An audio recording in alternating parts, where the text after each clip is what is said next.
Hey guys, Fix It John. What we're doing today is we're going to change a burner oven element in the bottom of this oven here. The wife's been complaining for a couple months now, saying that it's not baking her cookies evenly. And I looked at it probably 2 weeks, 3 weeks ago, and I couldn't find anything wrong with it. I thought it was cooking. I mean, it came up to temperature, and it was I couldn't tell it wasn't cooking evenly, but anyway, she kept saying it wasn't cooking, and one day she turned it on, and I stuck my hand in there and it wasn't getting hot at all. So what we have to do here is I believe is to replace this bake element. But the first thing you're going to need for this job is a nice hot cup of coffee. Mountain grown.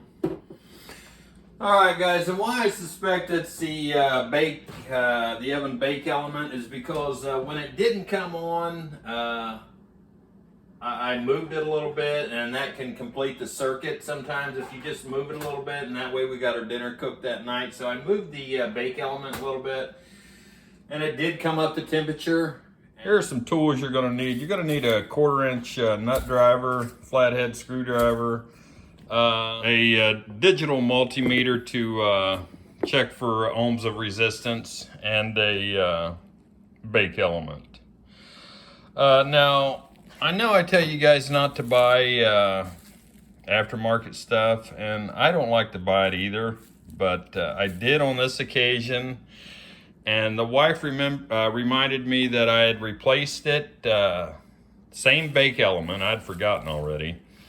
But I've already replaced the bake element in this GE oven here once before. And that was in 2018. And she told me not to show the oven, but she bakes in it all the time. She has a blog. Anyway, I put an aftermarket in it once before. And only because back in 2018 we were going to remodel the kitchen here, but other things, life happened. We had to put a roof on the house, and other things that's happened. So knowing that our kitchen needed remodeled again, I went ahead and bought another aftermarket bake element, and I think I only paid $23 for this one. And I got it on Amazon. But the OE bake element is like $59. So, and you know, it may last you guys longer than 2 years, a aftermarket burner, but only because she bakes every day. Sometimes it's 2, 3, 4 times a day for her food blog. But and it is back to my southern roots. If you guys get online there, check it out. She cooks a lot of good stuff and a lot of yummy stuff. All right, guys, Fix It John. Now, we're going to do a resistance test, and the reason why you want to do this is so you don't waste your money. You could have a perfectly good heating element. It could be your logic board or anything in your oven. So if you have an analog multimeter, you'll want to turn it down to the lowest setting. This one here is auto ranging, so what you want to do, and it doesn't matter which side you put your probes on, roughly 16.2 ohms of resistance. All right guys, all I'm going to do to this oven is grab it by the handle and just pull it right out.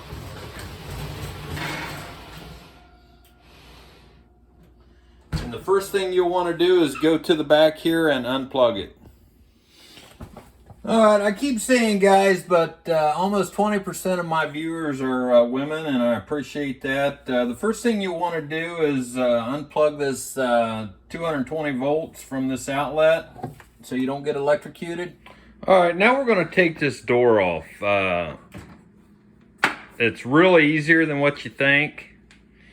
And to do that, you want to take a screwdriver here and just flip that sucker down right there. And come over here on this side and just pull that little lever down and to pull the door off. You'll want to use 2 hands because it is kind of heavy. All right, guys, so you saw me pull the levers back. Just pull it up with, have both hands on the handle. And pull it gently like you're closing it. And boom, it just falls right off. And I still have it in my hands. And then pull these racks out. This makes it easier so you don't have to reach up over that door and it tip on you. You would not believe how easy that is to get that door off. All right, guys, fix it, John. We're gonna take these little screws out, and I have my 1/4-inch nut driver.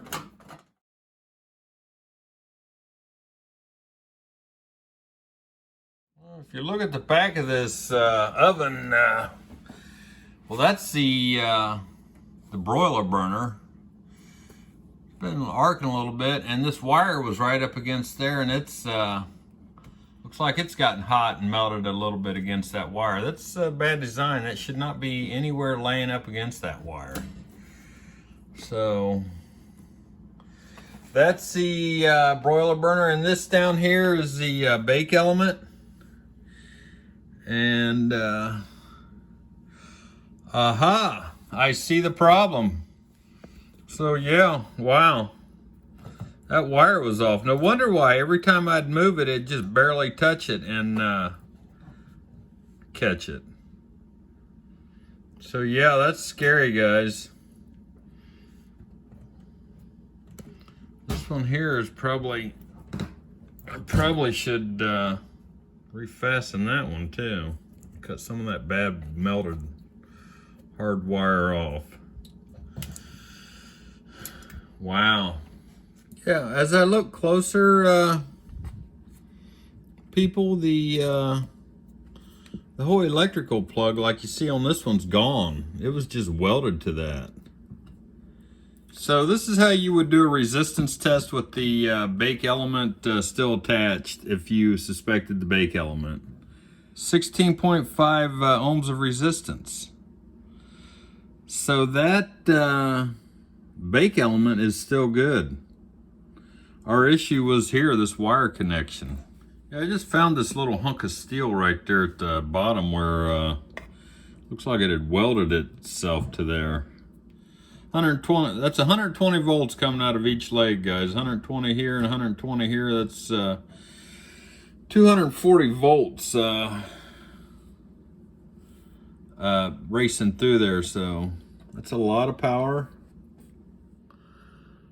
So I'm going to say what happened to that wire connection, similar to that one. It got hot and arced away. And that'll happen if it's got a bad connection and it's constantly zapping. I'm going to cut this wire back until I think it's pretty decent.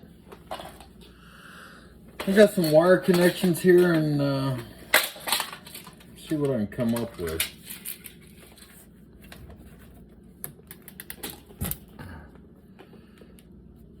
I should be able to find something decent back in here.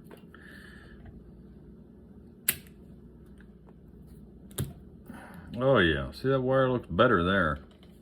But yeah, you don't want to use all that old crusty burnt wire on here, guys, because that'll just cause more problems in the future. So we want to twist this wire good and tight.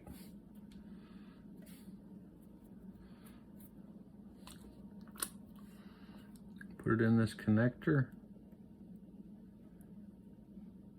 And crimp it down.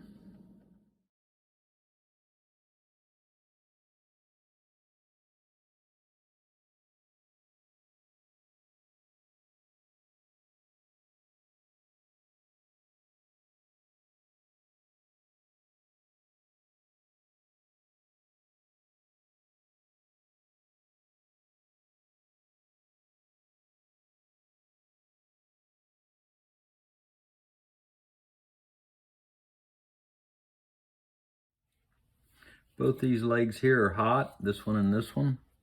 That's the neutral ground.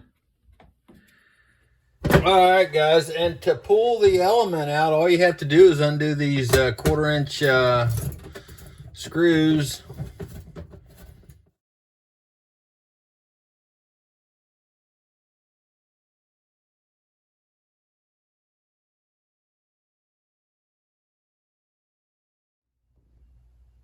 give you a close-up of the end of those elements. That one there is obviously burnt. And that's the one that the wire was hooked to it. And this one over here seems to be okay. It's getting a little hot right there on the end. Not rocket science here, guys. And just lay it down there. Put our screws back in.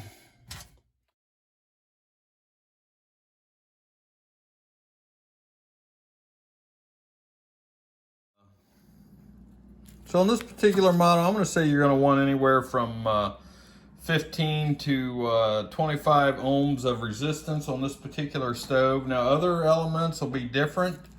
You'll just have to determine what kind of stove you have, and